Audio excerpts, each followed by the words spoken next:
Hello out there and welcome. My name is Sharon Froshin. I am the Chief Operating Officer of the Discover Your PathU platform, where we believe that every life can teach and everyone can grow. To that end, I am also the host of this show, The Connection Sessions, where we bring together practitioners, authors, entrepreneurs, marketers, artists, spiritualists, mentors, and students in an effort to connect to community, learn from each other, and grow.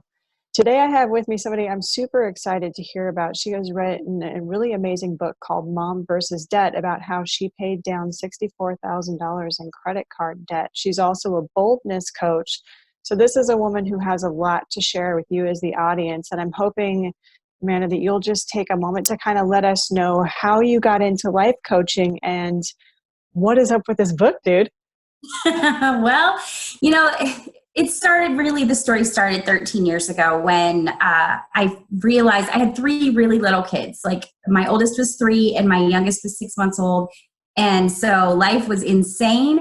And I kind of was spending money as a way to assert my own freedom, I think, really. I mean, I really don't know what my purpose was, but whatever it was, it happened. And I realized at that point that I was, in debt beyond what anybody should ever be in debt. And I really had no way to pay it off because I was a stay-at-home mom with 3 little kids, and the cost of childcare is like through the roof. I tried substitute teaching for a little while, but I ended up making like $15 a day after paying for childcare.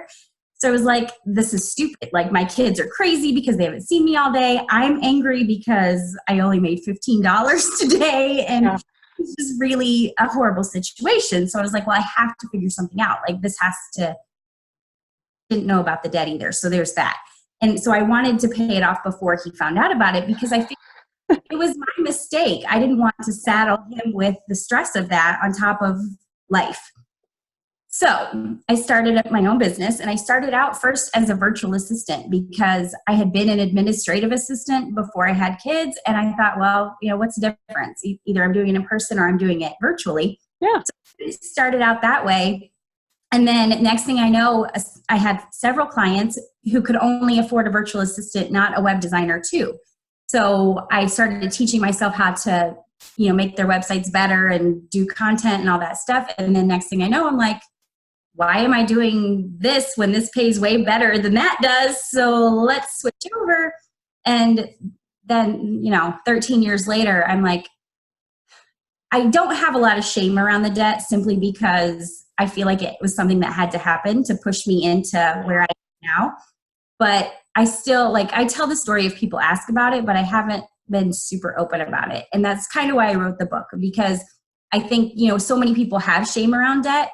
And I want them to understand we all do it. Like this is just part of life and growing up and learning how to be an adult. And it's not a mistake. It's often something that will push you into something that you're supposed to be doing that you otherwise wouldn't have been doing. So.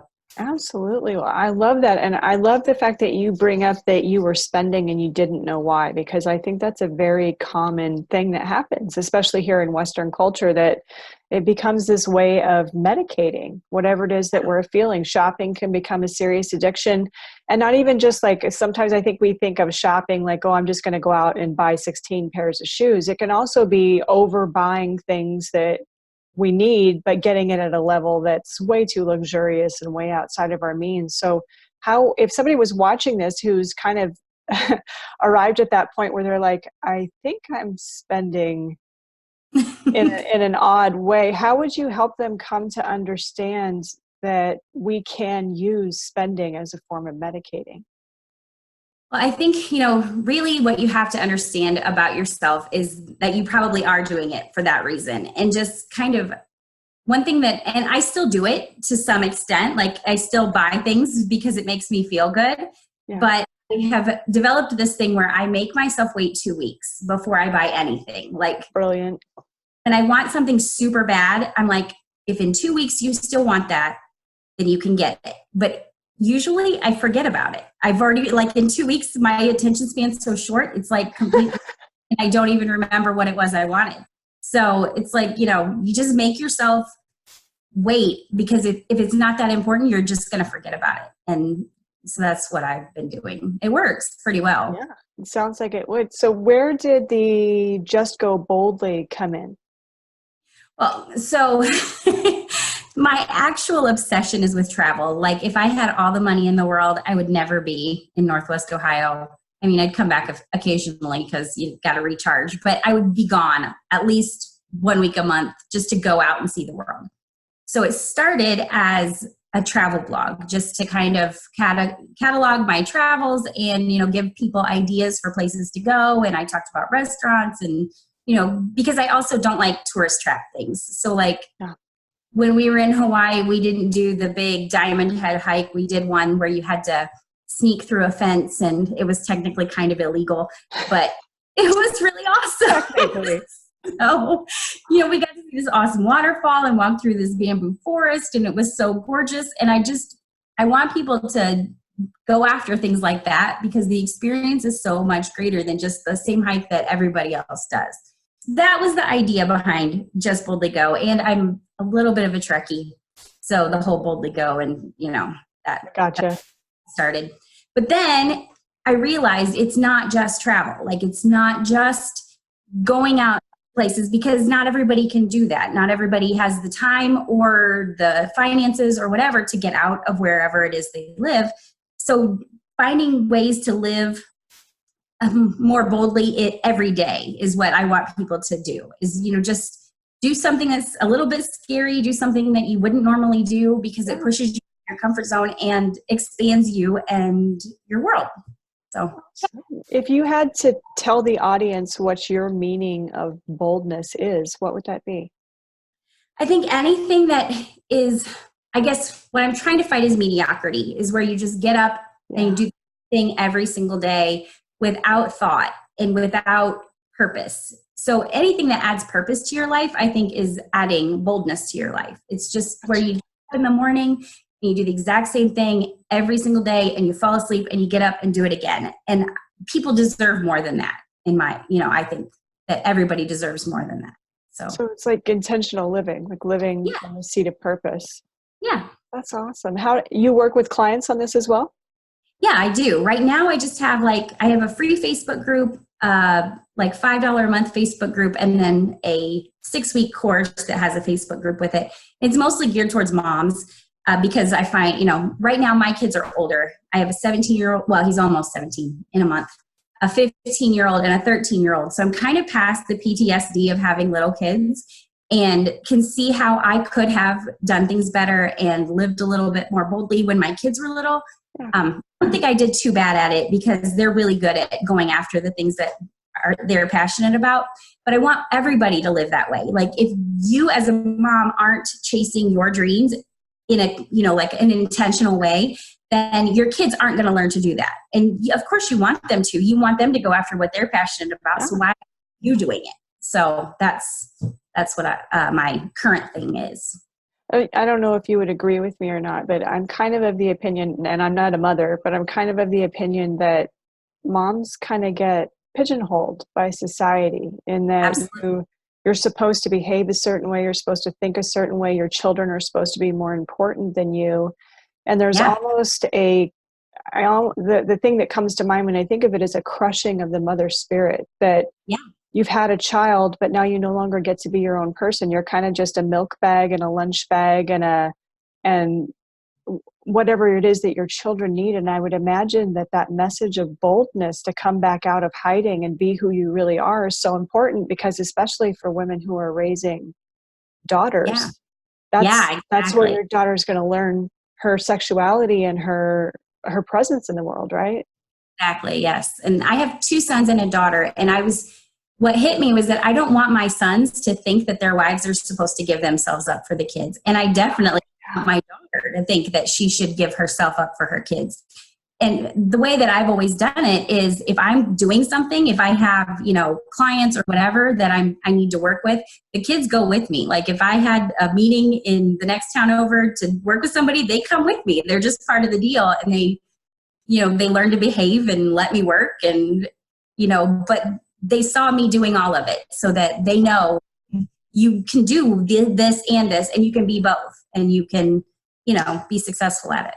Awesome. Now, when your site talks about intuitive design, is that website design?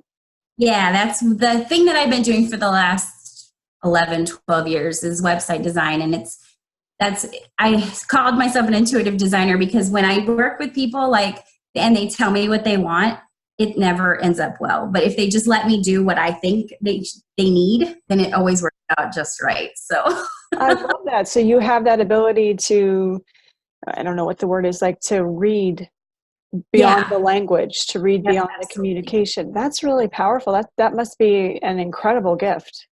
It's really fun because it's when I do a first call with the people, they're always a little skeptical, and I'm like, no, I already see pictures of what it should look like as we're talking. Like I already know, so just let me do it. And then, okay, well, what if I don't like it? And I'm like, that doesn't happen. But if it does, well, I'll do it again for you.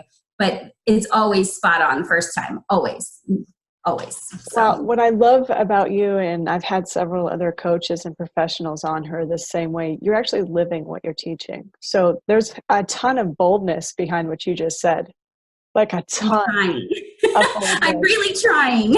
And I love that you're a coach that teaches boldness, and that in your bread and butter and your intuitive design, that you are that bold with your gifts. Like, I don't know if anybody's told you that recently, but girl, that's the shit. That's awesome. I love it. Yeah, well, it took me a while to get to the point where I was comfortable just saying it, but it's true. It's just true. So What are some of the processes that you went through to start getting more comfortable with owning that boldness? really just like I said, what the clients always ask me, what if I don't like it? Yeah. And I say, well, we'll go through this process and everything. And at one point I had a client who the first draft, she said she didn't like it. And I was like, all right, well, let's do it your way. And so I did what she wanted and she hated it. And we started and she's like, you were right. She said, I thought I wanted it to look like this, but it doesn't fit me. And I'm like, I know, just listen to me. So at that point, I think I kind of got to the place where I just really had to admit that I know what you need, whether you think I do or not. So just let me do it. Yeah, yesterday's interview was about intuition as well, and it's interesting to note that a lot of us think that intuition comes from up here, whereas in my experience, my intuition comes more from like the autonomic nervous system, where you're literally picking up on signals that other Mm-hmm. person is giving you, and aspects of them that it's almost like the tasting of the air that a snake does. And I think people think sometimes that when you say you're intuitive, especially when it's in design or something that's, like their baby, that you're trying to take power away from them. But I think that somebody who's truly owning that wisdom of the body and the ability to read more than what's on the lines is Mm-hmm. far beyond the intellect. And it must be so powerful for you to get to reaffirm that to yourself constantly.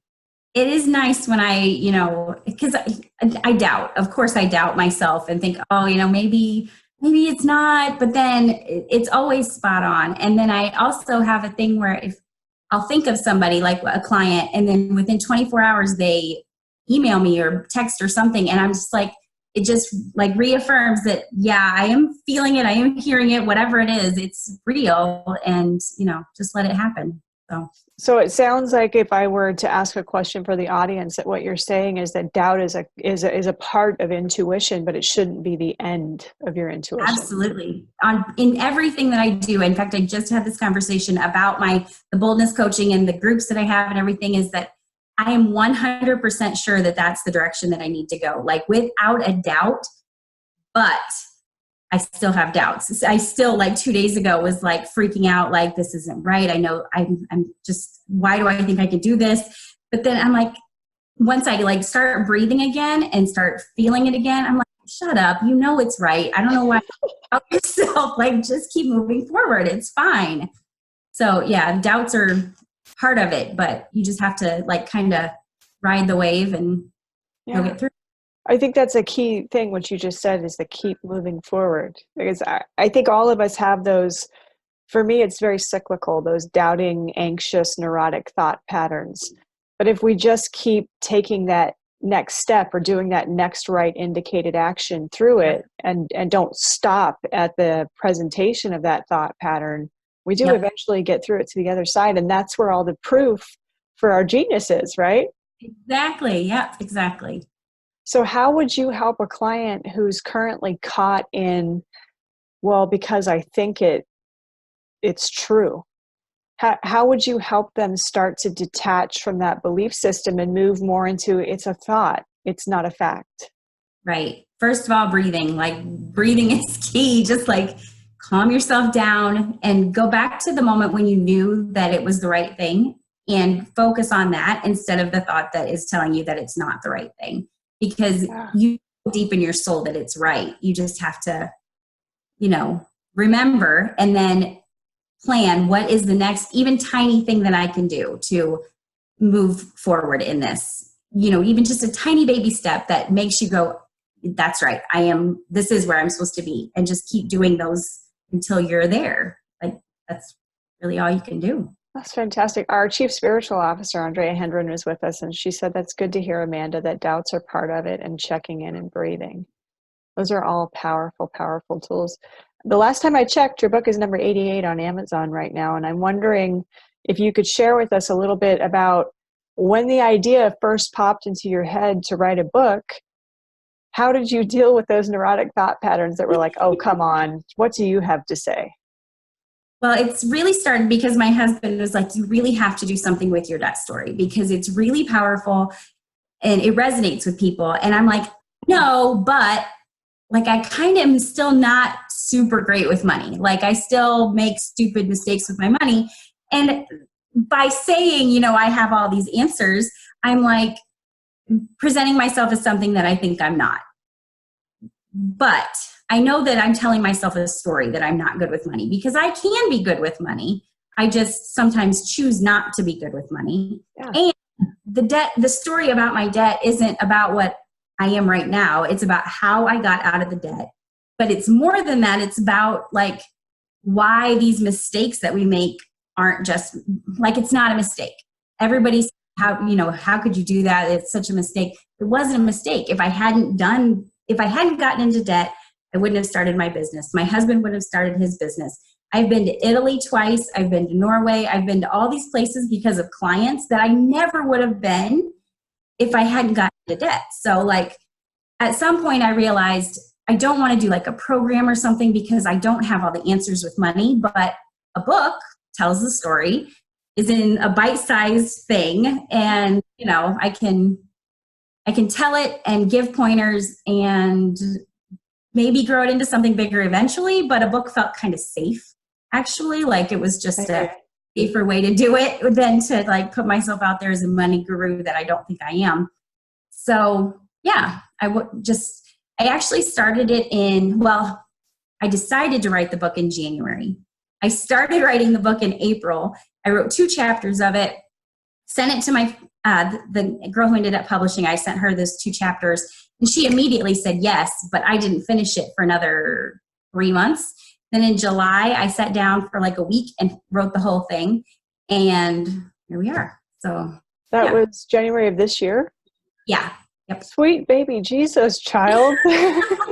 When I get an idea in my head, sometimes I just have to keep going until it's done, even if I'm not doing anything with it. But this time I had to do something with it. So that is awesome. So as you were writing the book and as the ideas were hitting the page, did you find any of those blockages that sometimes come for painters and authors and musicians where it's like, that's not right, and like kind of freeze? Or is this something where you had committed to the idea and damn it, whatever comes out should come out? I got to that point eventually, but I think when I wrote the first 2 chapters and then I sent it off to Sabrina, I was like, let's wait and see what she says. Then she comes back positively, like within a couple of days, like, absolutely, let's do it. And then I was just like, okay, yeah, I'll get to it. And then just like the doubts start rolling of, who do I think I am? And I can't finish that. And I didn't even pick it up, didn't even look at what I had read. And then July, I start feeling again like I need to be working on it. And I read the 2 chapters that I wrote, and I was like, damn, that was good. After that, like, I needed the break from it to really come back and be like, that is good. And then go from there. So, yeah. So on this side of it, girl, what does it feel like to be an author? Really good. I mean, people say that you're an author and all that, and I'm like, oh, it's only 100 pages, but it's still 100 pages. So, yeah. So, in my head, I keep saying, oh, it's nothing. You didn't do anything special or whatever, but I am proud of it and I am excited about it. And It would appear as though Amazon would beg to disagree with you. Well, I hope so. So if you had to give a message to somebody who was struggling with that boldness, who was struggling with that ability to reach down into that gut and grab a dream and just boldly go, what would that message be?